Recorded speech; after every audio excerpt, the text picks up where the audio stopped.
RenéMarie Stroke of Luck. We're streaming live on Facebook, of course, and then we download the show. We put it on YouTube. We put it on social media. We put it on our website. So we're really excited about this program. Of course, before we begin, I have to share our concerns and our heartfelt concern for our country, that we would like peace, hope, and love in life. And that's as far as I'm going to say with this, because this show is not about any politics, but we had to share that we always want peace, hope, and love. Our mission in life is to bring peace to everybody, bring hope to everybody. So we're praying for all the families that were involved. It was tragic. It was tragic. So that being said, we're going to get to a happy place because today's show is about entertainment, enjoyment. Our topic of the show is enjoy life.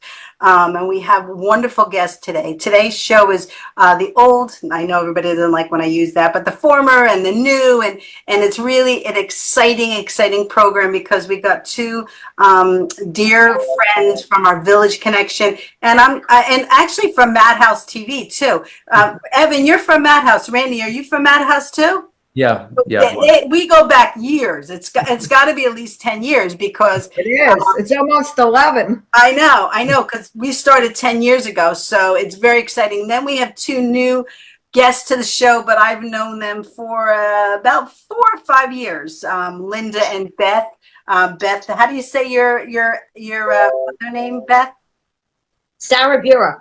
Sarabura. Beautiful name. We'll have to talk about how you got that. Okay. But Linda has been the aqua size instructor for over 40. This is her 40th year for the Radburn Association, where I do my day job and my passion for lifestyle and bringing entertainment to everybody. And Beth is one of my gate guards. I love my gate guard team. So this is a really exciting show because Evan and Randy are going to catch us up to see where they're doing and what they're doing. And Evan was a part of the what's it called, Evan? The wrestling movie, 350 Days, the documentary, and I was also associate producer on The Wrestler with Mickey Rourke. And wow. I have a Facebook page, Evan Ginsberg's Old School Wrestling Memories, but I just want let me just very quickly. Wait, could you hold on 1 second? Sure. Just hold that thought. Sure. And then Randy is going to talk about the movies, and he's going to do some research on stroke movies. And Beth and Linda are an author, but we always start at the program, Evan. I didn't want to cut you off, but I don't want to disrespect Judy because I always have Judy read the write-up that she created so that it kind of leads into the show and gives a little baseline to what we're doing. So Judy, take it away. Good morning, everyone. Good morning. Morning. This show is featuring a number of special guests, starting with Beth Sarabura, author of The Big Speakeasy, an action-packed romp through the notorious Roaring 20s. Beth is a graduate of the New School, where she majored in writing and literature and has an enormous love for the classics. Her book, The Big Speakeasy, is based on her belief that souls don't die. They just get reincarnated. In one of her previous lifetimes, she was actually living in the 1920s and frequent the speakeasy herself. She is a lifelong spiritual seeking and loving listening and giving advice to those that need it. Beth is hard at work on additional novels, her sequel to The Big Speakeasy, and a story about 3 girls with supernatural powers who set out to stop a serial killer before it's too late. Linda Rosen, author of The Emerald Necklace, story that takes place in 1969 with women fighting for equality. Rosalee, an insecure sculptor, and Fran, a best-selling novelist, have their issues. Will their envy of each other and long-held secrets destroy their tenuous friendship? Or will Jill, Rosalee's granddaughter, and the story behind her emerald necklace bind them together?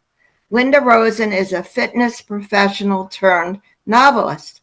Her books are set in the not-too-distant past and examine how women reinvent themselves despite obstacles thrown their way. A central theme is that blood is not all that makes a family, and they always feature a piece of jewelry. In addition to writing novels, Linda was a contributor to Women in the Literary Landscape, a WNBA centennial publication for the Women's National Book Association and the Craft Launchpad, the countdown to writing your book. She is a member of the Women's Fictional Writers Association and co-founder of South Florida chapter of the Women's National Book Association. In addition, she is an administrator of the Facebook group Bookish Road Trip and editor of their newsletter, Wonderlust. Pam Roth, who is a little late in arriving today. I just texted her. Pardon me? I just texted her. She's a stand-up comedian, podcast host, and non-practicing attorney with a background in law. She can be seen on YouTube, Pamela Roth Live Monday nights at 8, bringing latest news, pop and culture trends, and her signature brand of humor. Pam will also speak about her boyfriend's stroke and how he is currently doing. Previously, Pam had her own show on the Village Connection Network and was a guest on RenéMarie's Stroke of Luck show. Evan Ginsberg, associate producer for The Rustler, previously held an array of jobs that kept him very close to wrestling and enabled him to meet and befriend many stars. Evan was approached by underground filmmaker Dwayne Walker to do a full-length documentary on wrestling called 350 Days. Evan also previously had a show on Village Connection Network about topics, speakers involved in careers in wrestling. Randy Unger is a seasoned film critic who currently hosts the movie review podcast, Unger the Radio, on Sirius XM and Manhattan's Neighborhood Network. Every week, Randy provides entertaining and thought-provoking commentary on new and older films in a panel discussion format with others. So let's all welcome our lovely guests to our entertainment show. And welcome public to our entertainment show today. Yes, thank you everybody for joining us. We're so honored to have you. I'm going to let Evan chime in what he was saying before. I didn't want to cut you off, but I just wanted to make sure we. Oh, no, I understand. I don't know if you've ever brought this up on your show, but I am a practitioner of Tai Chi and Qigong. You might see the older Asian people in the parks practicing, and inevitably you'll see somebody who's 90 years old, but they look like they're 70 and they're physically fit. And Tai Chi and Qigong has been used in the world, with stroke victims, and it's a very good. It's very soft, and I think it's something that you might want to encourage people to try. It's not a high intensity aerobics type thing. It's very slow and soft. And if you pull up on YouTube, you'll see videos with Tai Chi being used with people that have had strokes. So I just wanted to throw that out there because it's. Thank you. That's Judy. Now Judy's going to get a pen because I'm going to share something. Evan, you're going to send that to me. No, Sure, Barry. Sure. No, Barry in Radburn does Tai Chi, so we could do a fitness class show with Linda and Barry, and Evan could certainly come on, and we can do that. So we're always coming up with wonderful new ideas as it evolves. And I just want to share with Beth and Linda, and actually Randy and Evan. I just want to share with you, like, this is just a conversation through all of us. So there's really no. We do our homework initially, but then we just let things flow as they're supposed to flow. But I want to go to Linda first to share. First of all, we always like to know why you. I know why you exercised and you are an instructor, but how did you get into writing? How did you get into writing? Okay, I got into writing very much the same way I got into exercise and anything else I've done, really by the seat of my pants. Right. I was a fitness trainer, a fitness instructor, teaching classes since 1981. And years later, I was nearing my 60th birthday, and I was looking for something more creative, something new, creative to do. My fitness classes have always been creative because I do everything to music and choreograph the routines. And I did the same kind of creative stuff that a lot of people were doing. A lot of women were doing crewel work, needlepoint, all quilting, all that kind of stuff. And I was getting into photography, and I was looking for a photography class in a local adult school. And I came across a writer's workshop, and I thought that would be fun because I have always thought as an avid reader, I always thought how fabulous it would be to write a book that people would want to curl up with and talk about, and maybe, the author goes to book clubs, never imagining that would be me. Right. So I took that writer's workshop, and 3 published novels later, I'm working on my 4th. Wow, that's incredible. That's incredible. I've always loved to write. I don't write correct. Like definitely need editing on the back end. But we love our editors. I always love to let things flow through me and just write as I'm thinking. I haven't had time, but that was one of the things that, I'm 61 now, 61 and a half, 61. Very young. But like I'm like I have to start to, of course I have my stroke book, but I really want to start to engage and make it a little bit more. And I'm working on a few other books, the Extra Inning book, which is my whole life story. So yeah, it's never too late. It's never too late. No. And honestly, it opens up your world. You were talking about loving life and all. I was loving life. I thought everything was really wonderful. Yeah. And at 72, my first book came out, and my world blossomed. Wow. New friendships, learning new things, Yeah. a whole new world. Yeah, it's so exciting. And then we have Randy. Randy, talk to us how you got into your career, because you this is a side gig for you, it's pretty equal to my day job. My day job, I'm a concierge, but I'm definitely not as passionate about concierge work as I am with movies. So basically, I started as a writer in the early 2010s.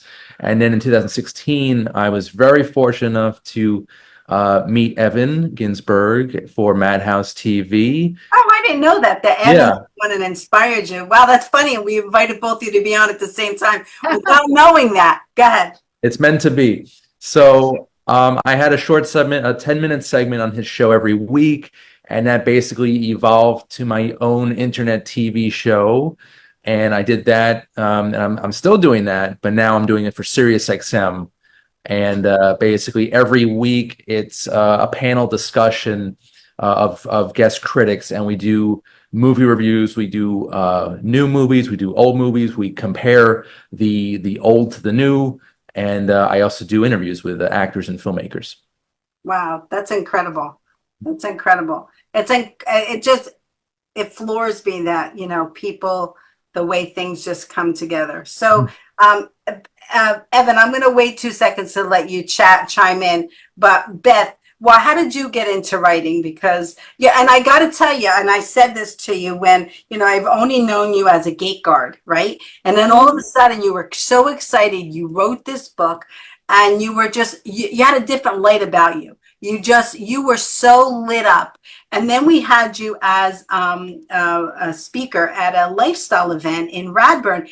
And I'm telling you, you just shined. You shined with how you just passionate about writing. So how did you get into it? I was writing when I was in college. I actually majored in writing and literature and minored in education. And I had been writing at that time poetry and memoir pieces. So what I did is I felt a little stuck in where I was. I needed a more creative outlet. And that's where I started writing again, because writing is my real passion. I have a lot of stories to tell, and it's just brought me back to my life in so many ways by creating these characters and making them, kind of put them on the screen. So it's been wonderful. But but Judy said that some of them were from past life experiences. That's your belief. Are they merged? Are they, some are fiction and some are just what you believe that you lived through? Well, what happened was this book was inspired by a past life regression that I had. And in it, I was in the roaring 20s. I was a heiress. I had a lot of money, and I lived down somewhere in the South. And I was kind of a Southern belle in that case, and I fell in love with a notorious, bootlegger. And I went to several speakeasies. So that was the inspiration behind the book initially. And the character Beatrice, who I wrote as a fictional character, was inspired by the past life regression as well, because she was actually in the regression the one who actually ran the brothels. But in the book, I changed her character completely. So in the book, she was my best friend. She got murdered, and all goes from there. So Pretty interesting. It's pretty interesting. And I got to tell you, Judy, you're an avid 20s. You that's what you thought, that you were born to be in the 20s. You should have been lived in the 20s. I believe strongly that I lived in the 1920s. I knew how to do all the dances. I was always going to parties. My wardrobe, even today, has a lot of 1920s outfits in it. And the minute I hear about a speakeasy or I hear about a roaring 20s party, and our Rotary Club ran a 20s party when Andrew was president, I'm there and I'm getting all the decorations and the signs for the 20s. Yeah. I love it.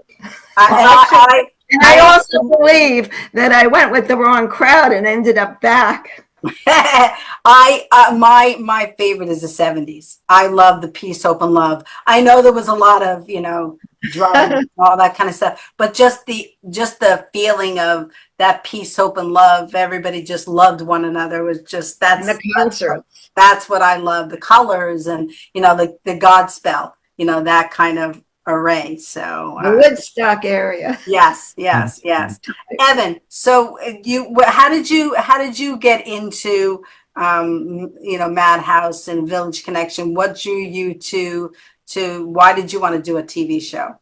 I just think it's always important to follow your muse and try to help others and promote others. And I find shows like yours very inspirational. You have a cast on today of all ages and creative people who also are trying to help others. And I think, the average person is chasing the almighty dollar, but it all comes down to, as you get older, family, friends, following your muse, helping your community, helping other people, and trying to find peace of mind. And so when I see a group like this, writing books and doing TV and internet, and it's very inspirational, and much respect to everybody on here.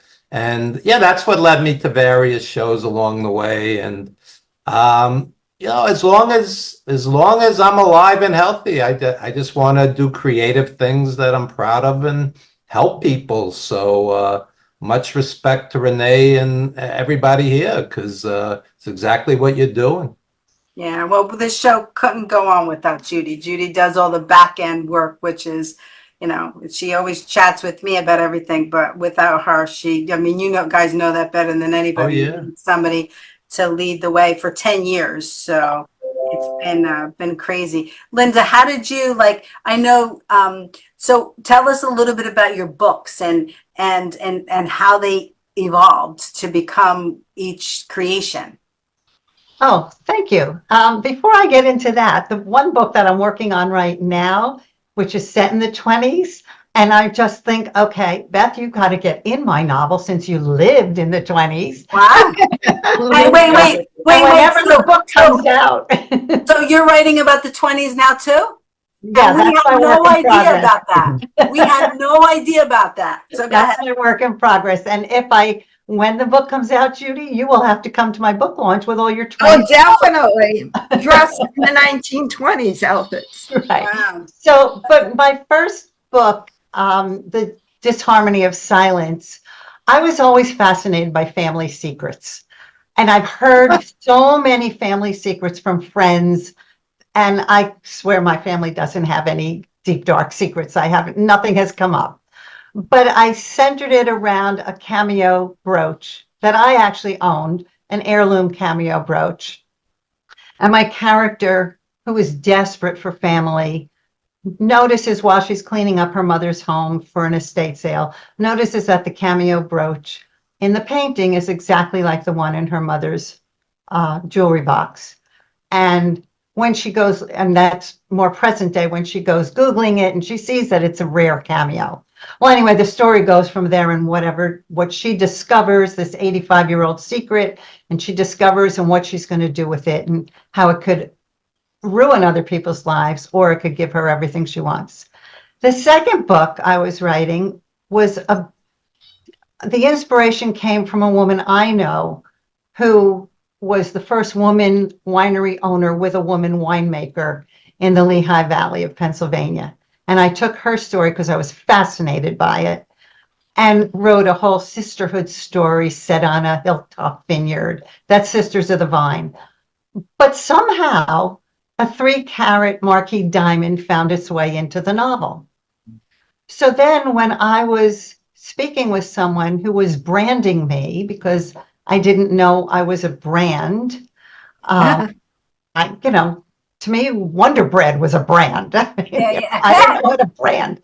But anyway, she said she was branding me and she said the jewelry was my brand and my readers would now expect jewelry. Wow. So it kind of set me up for the emerald necklace. I knew I had to have a piece of jewelry. So, but Sisters of the Vine took place in the 60s and 70s, your favorite time. And I wasn't done with that time. And I didn't want to write about anything really dealing with Vietnam or civil rights. And I didn't know what I wanted to write about. So I was researching history of that time, even though it was my time. And I came across the strike for the women's equality. And that set me off because my characters were going to go there. For some reason, because I also do ceramics, play with clay, I decided that my character told me she was a sculptor. Wow. So it all kind of fit together. I was having a sculptor and I had to have a piece of jewelry. And then the equality came in and what was going to be the secret behind the jewelry? Well, that came to reproductive rights. I mean, it all just comes from everywhere to Right. create a story. Wow. And so every one of my books has an heirloom Jewelry? piece of jewelry in it. That's pretty intense. That's pretty wonderful. That's pretty good. That's pretty good. So Randy, what like you're on me, okay. So what movies like do you like best? I know you probably are a critic for movies across the line, and how do you choose the movies you're gonna research? So typically, I'm an 80s baby, so I love science fiction and horror from that era. But when I'm reviewing newer films, I tend to gravitate towards dramedies. So, movies that have equal parts drama, equal parts comedy. Basically movies that kind of mirror real life, because those are the stories that are really, they resonate with you. They're important. They're not, just superheroes flying around with, explosions and car chases. I like real stories about human beings, So basically dramedies are what I gravitate towards. Dramedies. What dramedies are? Dramedies are about live people, about real people? Yeah, just like a comedy or that's combined with drama, like Terms of Endearment, As Good as It Gets, stuff like that. So. Well, one day you're going to be, doing our movies. We're all going to have, all our books are going to be.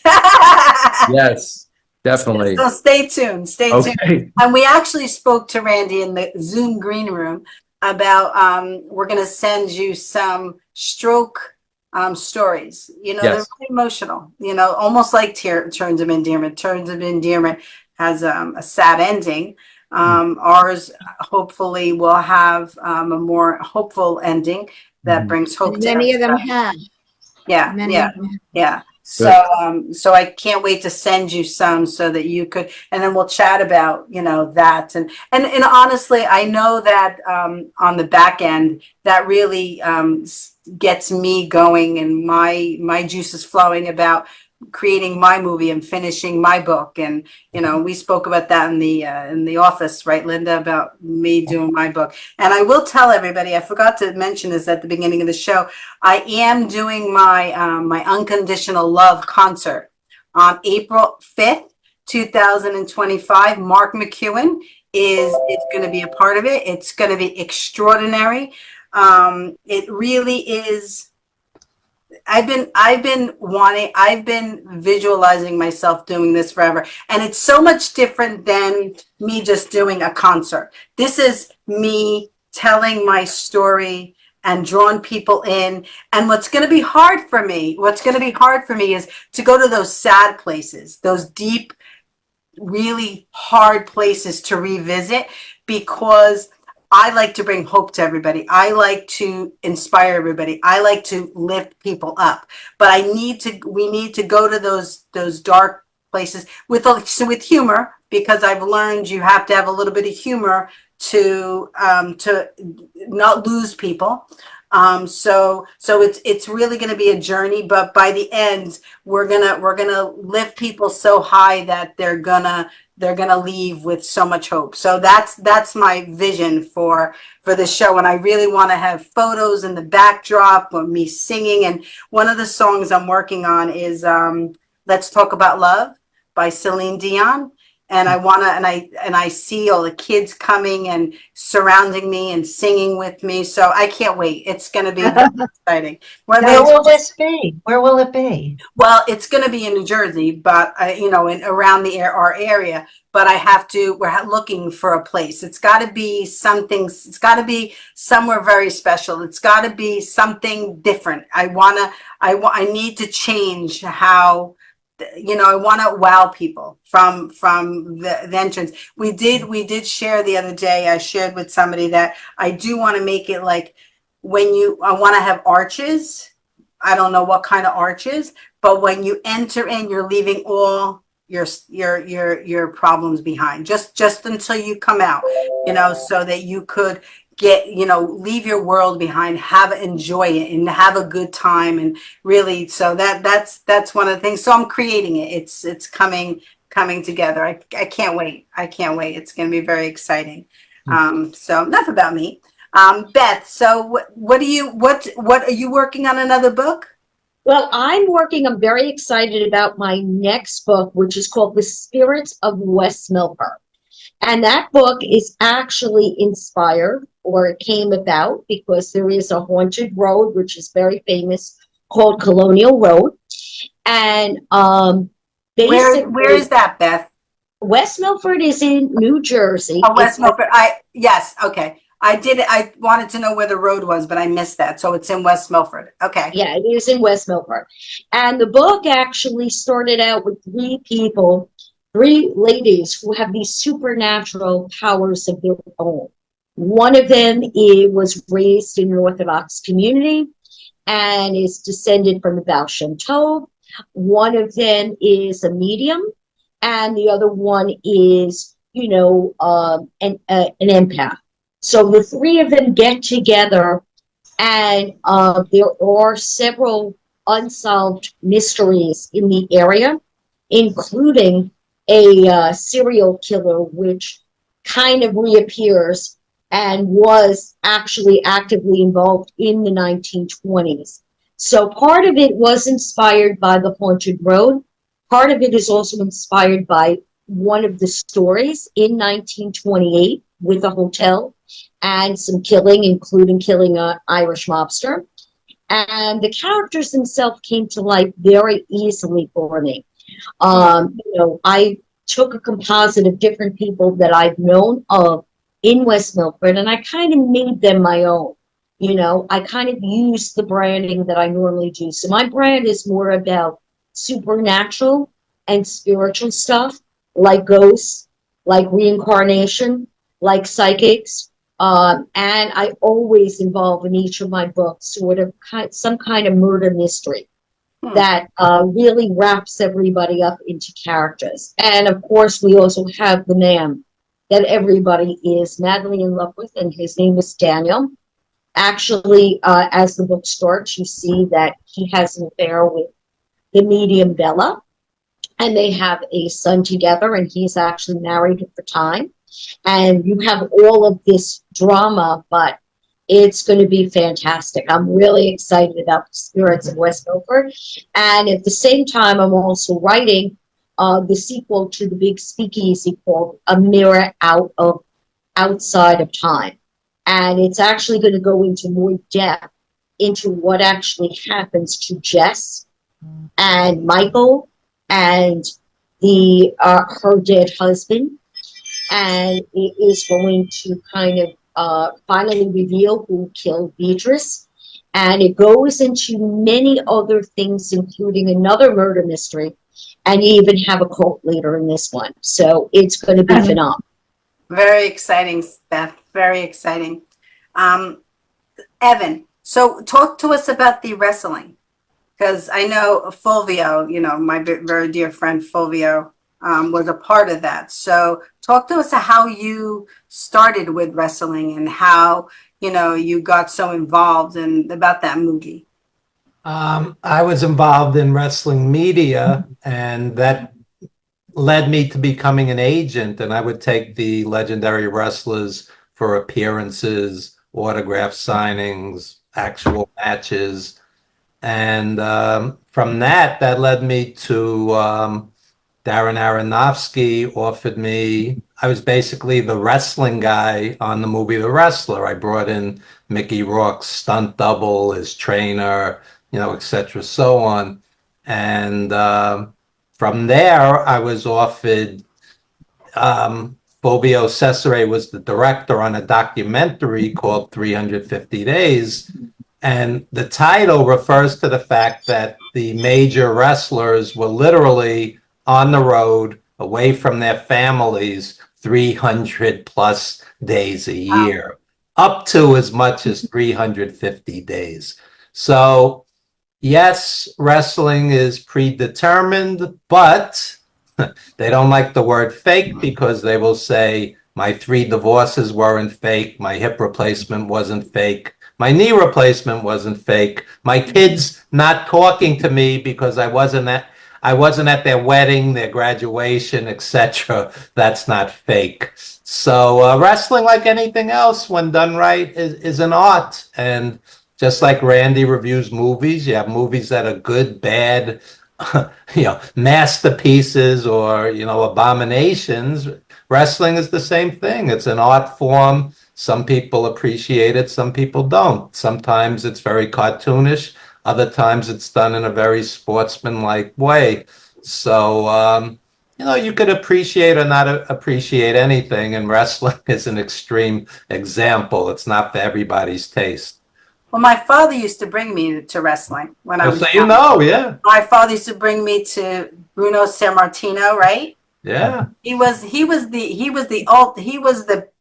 I don't want to speak out of turn, but he was one of the biggest, right? He was the He one was, that was popular, most popular. speaking of inspiration, they were hiding from the Nazis in Italy in World War II, Bruno's family, and members of his family died. He was 98 pounds and emaciated, like living off the land, you know, in the hills, hiding from the Nazis. So he comes to America and he becomes a bodybuilder, and he became one of the most powerful people in the world. So it's also a very inspirational rags to riches and, you know, overcoming extreme adversity. And Bruno was just a hero to many of us. He recently passed, but even in his 80s, the guy looked like a tank, you know. Yeah. So it's Yeah. that's also inspirational that people can, Linda, you know, teaches exercise. So you're in your 80s and you're fit like you're in your 20s. It's pretty impressive. Yeah, yeah. And I used to go watch the midgets. Right. They were so entertaining. And it's Sky, entertainment. It is an entertainment. It's a yeah, form yeah. of entertainment. Yeah, Sky Lolo, little Beaver, yeah, the Haiti kid, midget wrestlers, yeah. Yeah, yeah. It was really good. My father used to bring me, so I was really engaged in that.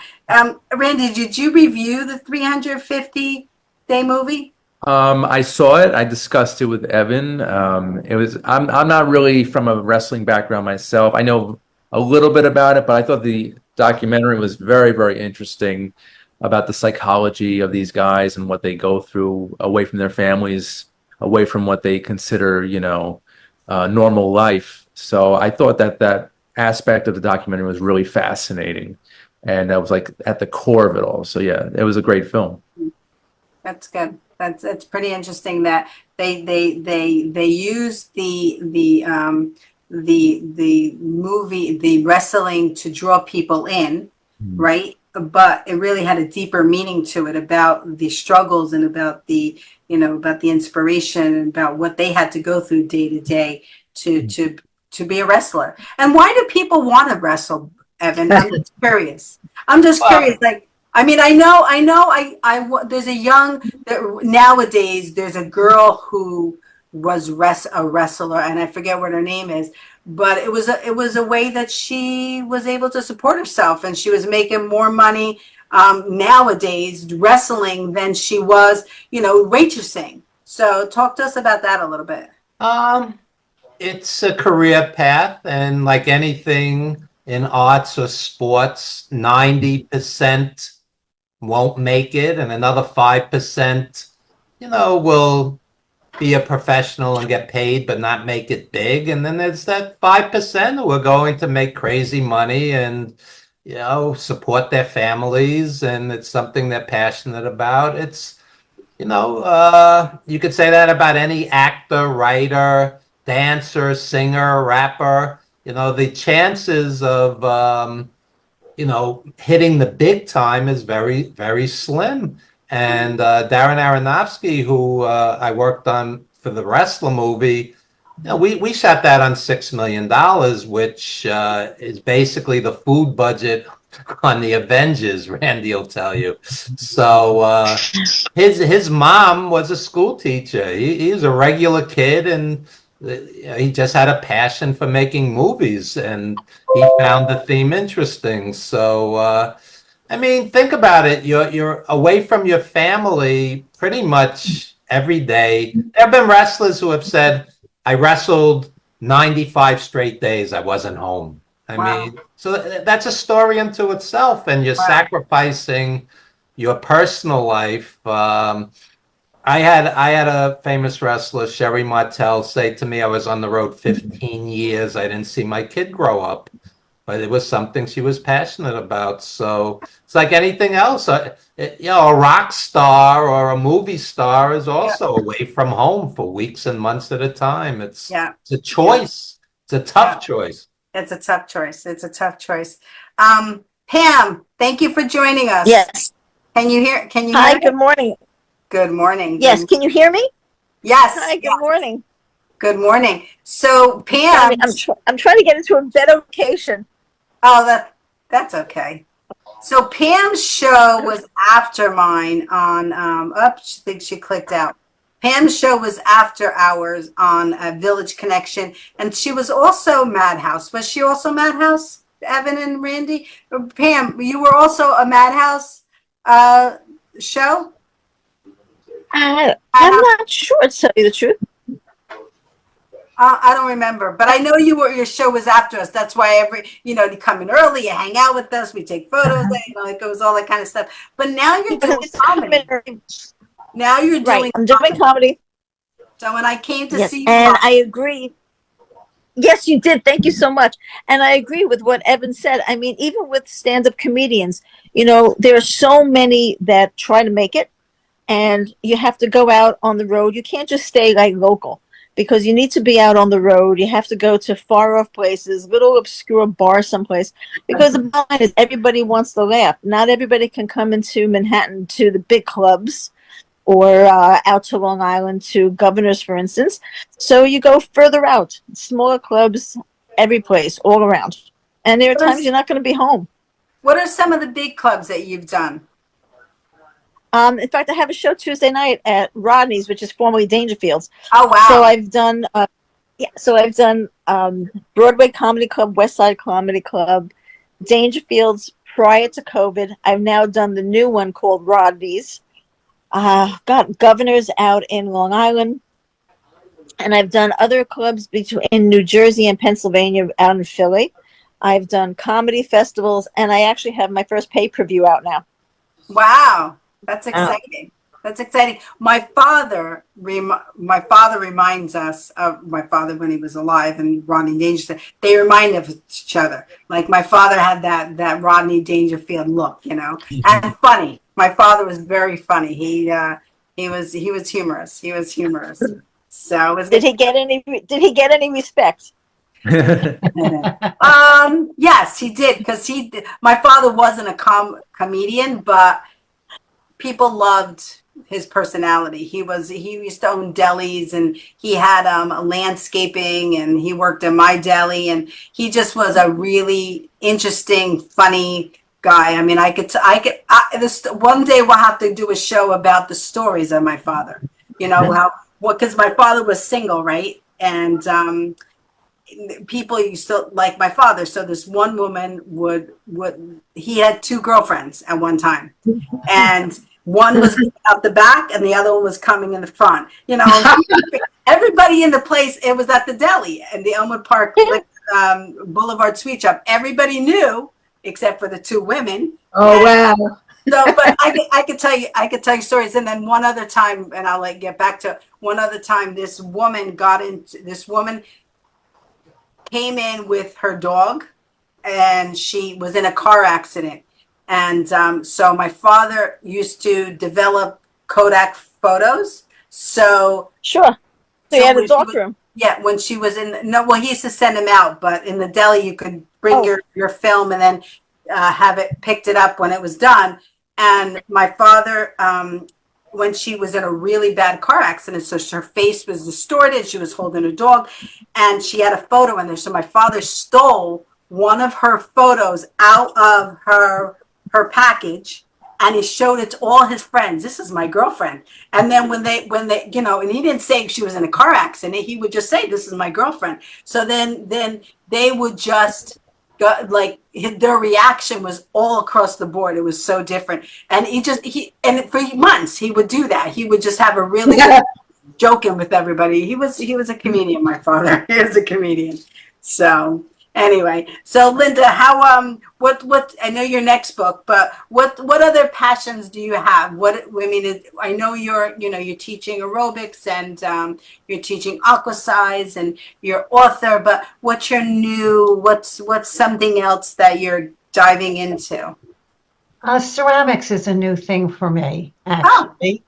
And I love getting my fingers into the moist clay, and I've made berry bowls and platters and all kinds of and that it just takes me away. Once you get your fingers into the clay, I guess it's the same for a painter with a brush or whatever. It just you lose yourself in there. And every time I go to create something, I say, okay, I don't know. I can't have a vision for what it's going to be, because it's never going to be what the vision is. Just let it happen. Wow. And that's like everything that I do. It's let it happen. Linda, this was one of my first creations with clay and painting it and glazing it. Yeah.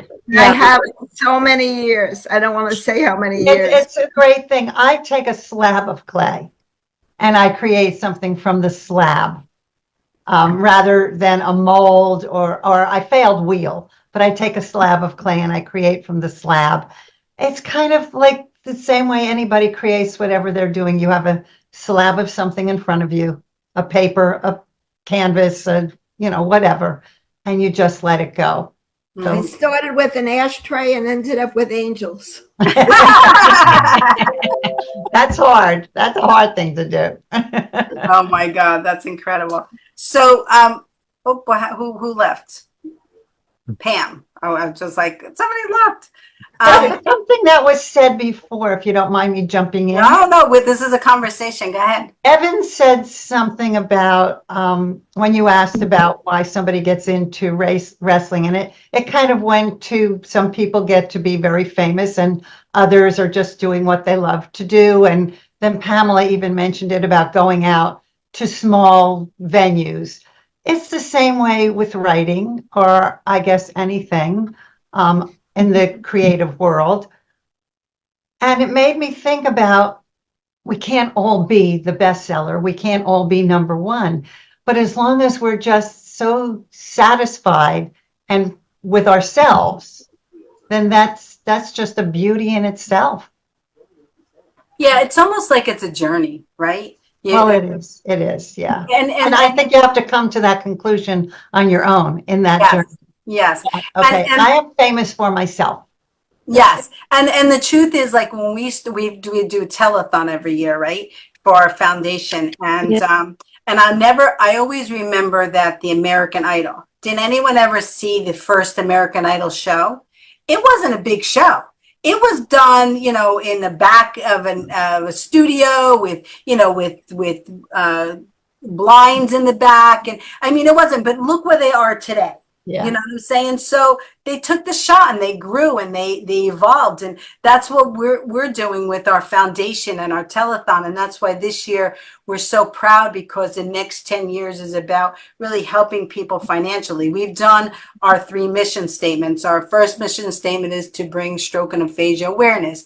Our second mission statement is to have an annual telethon. And our third mission statement really is to help those that their insurance ran out, because money shouldn't be the determining factor in recovery. We all feel passionate about that, and that's the next 10 years we're trying to go. And before I forget, speaking of the donations and the helping people with money, Michael from Believe, he sent us this shirt. Judy, I got to send it to you. It's beautiful. We're so honored to work with other organizations, because it's not about our organization being the best organization around. It's about how do we all join together to bring stroke and aphasia awareness to the world and to the country. And Michael really believes in that, and he helped us with our applications, and really taught me about the requirements that he takes and how he deals with it, and he really saved us a lot of time. So we're gonna use that here in our state as well, and we're so happy, and honored that he was. Thank you, Michael. Yes, Really appreciate it. Stroke Recovery Foundation, and he does a great job, and that's what it's about. It's about us all joining together. And then what's the woman from Utah, Judy, that wants to, her vision is like ours, to have one, because we had to keep the conversation alive, right? We had that Zoom meeting with like tons and tons of different organizations. From Utah? Yeah. Or from Oregon? Oh, from Oregon. It's from Oregon. It's from Oregon. Renee, you're really good at putting things on. I have to really. No. Renee. No. But I just wanted to share that her vision is like ours, for us to all get together and really make a difference in the stroke and aphasia world, because you can make a difference together better than you can separately. And she was a woman who had a mini stroke and ignored it and went on vacation, and that's when it really hit. Yeah. So you never ignore early symptoms. No. So it's, Well, it's as I had mentioned to you, my boyfriend had a stroke 12 years ago, at a young age of 46 years old, and so he's come a very long way from what he went through. Because what kind of stroke did he have, Pam? Let's see, it was on his left side. Was it ischemic or was it hemorrhagic? Was it I think it a was bleed in the ischemic. brain, or was it I think it was a ischemic? scheme. I think it was ischemic. I don't think it was a brain bleed. It wasn't a bleed. No, it was ischemic. And so he still has some issues with it from 12 years later. He gets stuck on words. He has sometimes some little memory issues. Yeah. And then he has an issue. He lost most of the use of his right hand. And so he was a righty. He had to teach himself how to do everything left-handed. Yeah. And Mark McEwen says, when I talk to him all the time, he says, it's not by choice. Oh, we can't hear you, Pam. Pam, did they put his hand or his arm in a sling or in some kind of cast? She's talking, but we can't hear you, Pam. We can't hear you. The reason I ask is that I was exercising my dad's arm. Was his hand or arm in a cast or something where? Oh, I'm Because I not have sure. a reason for asking you.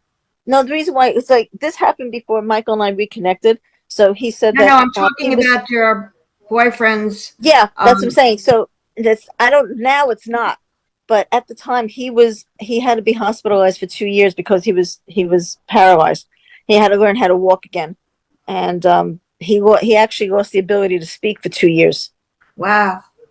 So they actually thought he was never going to recover. They thought he was never going to walk again. Wow. So like I said, at such a young age. So he still has some balance issues. You know, there are times that, he'll go off a little bit, but for the most part, he's 100%, even though he's not. What about his arm? I'm just asking you. He has a very limited use of his right hand and his fingers. He can't grip the way. Was it in some kind of sling, or were they? I don't know because when this happened to him, it was before he and I had reconnected. Okay, so because very important to exercise, and if they cut off the therapy too soon, it's really bad. No, he did. He had therapy. He had therapy. He said for 2 years they had the squeeze ball, and then he had to go through physical therapy afterwards for a number of years. Right. And so now he's able to. He basically taught himself how to ride a motorcycle again because it helped him with his balance. It actually helped him with his balance, and with a scooter, a motorized bike, and everything else. And he's back to driving. Can he write with the right hand? Not really. No, he's rights lefty now. Okay. Me too. But I wanted to say something that you said, to you, he's 100%. He is 100%. He's his new normal, like me. Mm-hmm. I mean, my right side is never going to be the same as my left side. So, it's just a new normal that you just, and people, and the strange thing is that sometimes people look at you like, what's wrong with you? And you don't even realize it because you're just doing your thing. You're just normal as far as doing whatever it is that you got to do. But people look at you like, what's wrong with them? Rather than just asking, are you okay? What's up? Do you need help? Do you, so. Right. It's funny because like if you met him, you would never notice anything. Maybe the two of you would because you're in this field and you're so accustomed to the newness of what people go through as stroke survivors. But the average person would possibly not even notice anything. I know Michael conscious. Pam, that's why it's really important for anyone who had aphasia to carry a card in case you get stopped when you're driving and you can't really communicate that well because you have aphasia. Okay, and if you have a card that said, I had a stroke, I'm suffering from aphasia, I'm having trouble talking, the police officer would understand. Otherwise, he might think you're drunk. Yep. Or high, yes. Or high. I agree. Because he's told me in a number of times, like when he has conversations with people or at work, and sometimes he can't get his thoughts out fast enough, or he gets stuck on a word, he has to say, I'm sorry, I had a stroke. Just give me a moment. Yeah. Well, that's good that he feels comfortable enough in sharing that because some stroke patients don't want to share that. They feel embarrassed by it. They should never feel embarrassed. There's a whole spectrum of information. Dr. Mike, who's one of our partners who works with us, he said that he just sent me an email that stroke depression is a cause for stroke. Of course. So we're going to do a show on that to talk about that. But I don't want to. That's why music is so important. Yes. Because music brings you up. If a person is feeling very depressed and everything, and if you could take them, even if they're in the nursing home, take them to where the music is. They have music at night.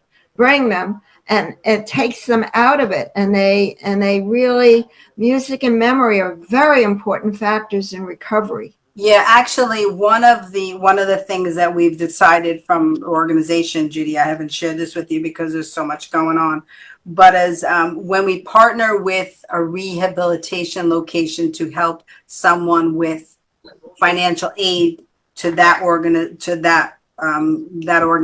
or not that organization, but that location, one of the things I wanted to be is music therapy. I think music therapy is such an important aspect in helping those that can't speak, because it's a different side of your brain. So if you tap into that different side of your brain, maybe you could learn to talk a little bit. Well, just if I could just interject that, my mom had dementia.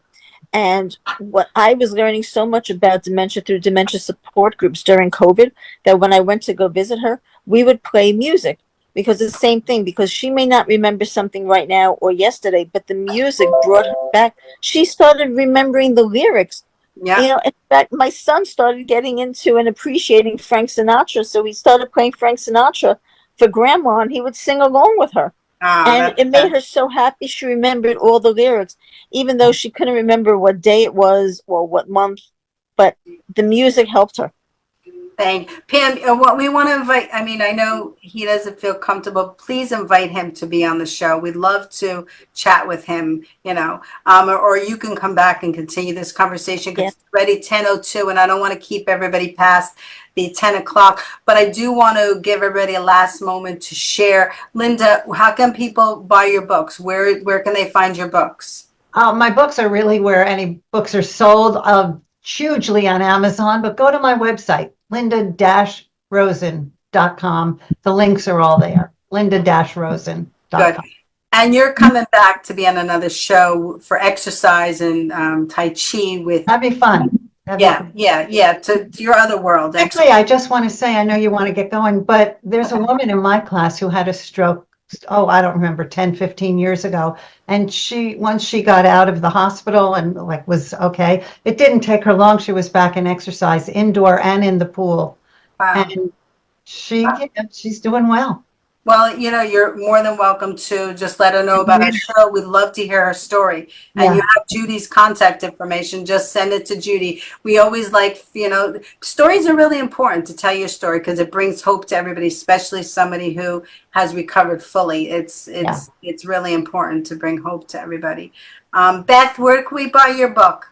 Well, you can buy them on Amazon, eBay, iTunes, Apple's, and I also sell my individual hard copies autographed. So if anybody is interested, they want to reach out to me, there's going to be specials for people who get autographed copies with the bookmarks. And I'm going to start one-on-ones for people who want to talk directly to me on Zoom or in person as another part to inspire other writers as well. And I just want to say it's been terrific being on your show today. I've learned a lot more than I anticipated being there. And I want to thank you for, creating all this information. And I want to thank all of our participants. Well, but now that we have such a huge family. So welcome to the family, everybody. You're welcome. So Randy, where can we see your show? So my show, Under the Radar, airs every Thursday night, 8 p.m. Eastern, 5 p.m. Pacific, and that's Sirius XM through Slam Radio. You can also check out the video version of that podcast every Monday at 11 a.m. Eastern, 8 a.m. Pacific on Manhattan Neighborhood Network. And as always, people can visit my YouTube channel. That's Under the Radar, Unger, Unger, The Radar. and feel free to subscribe and share. Wow. Thank you, Randy. And we look forward to having you back as well. Evan, what are you doing? Where can we follow you? Evan Ginsberg's Old School Wrestling Memories on Facebook. Okay, we'll follow you. And you're coming back too, I think. I forget why.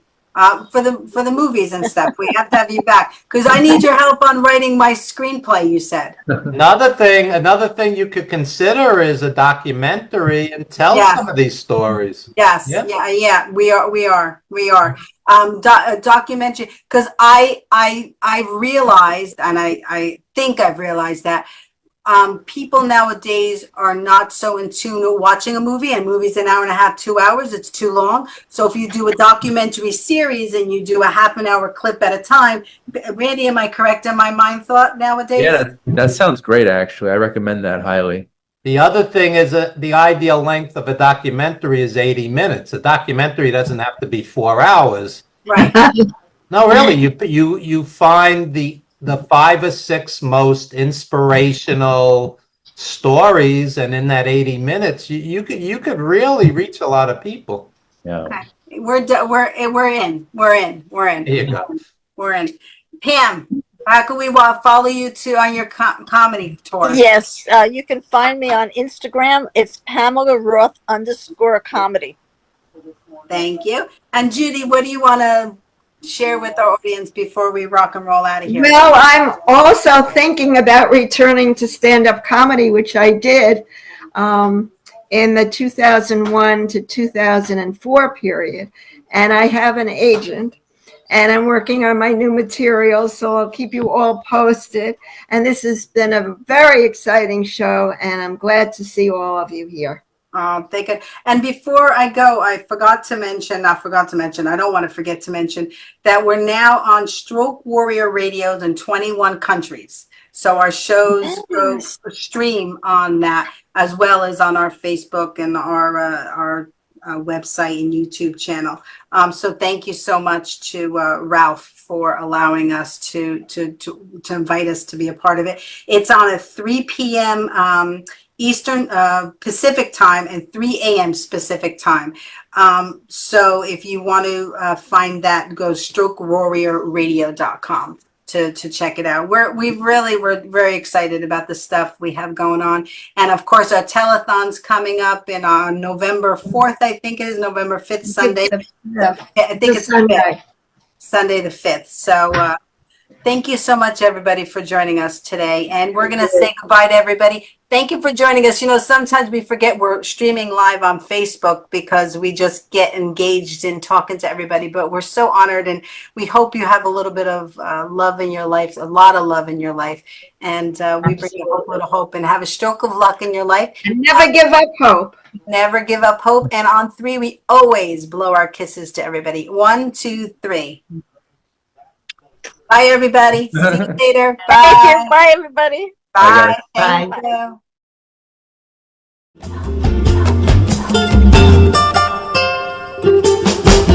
Yo no sé qué tú piensas, yo no sé lo que haré, yo no sé lo que estoy perdiendo, yo no sé lo que va a pasar. No me puedes escuchar llorar solo sin ti, no me puedes oír llorar. El día que caminaste por la puerta, todas las memorias fueron. Mi corazón está vacío, como si tú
this lonely man, alone on the river with my heart in my hand. The conversation that all dead, the lines held off inside my head. I left here like a broken man with no idea of where I stand.